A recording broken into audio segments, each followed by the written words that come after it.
Want to create a smooth reverse loop video in CapCut?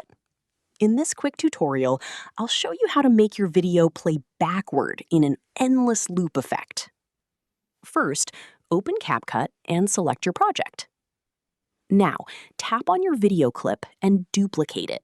This will create a second copy of the same clip. Next, move to the start of the second clip and tap on the keyframe icon to add a keyframe. Once added, slide slightly forward on the timeline, then tap Reverse.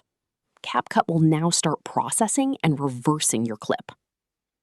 Now, when you play it, your video will smoothly transition into a reverse loop effect, giving it a creative, cinematic look.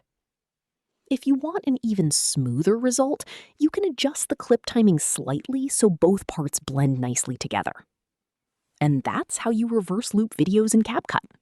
If this tutorial helped you, don't forget to like the video and subscribe for more CapCut editing tips and tricks.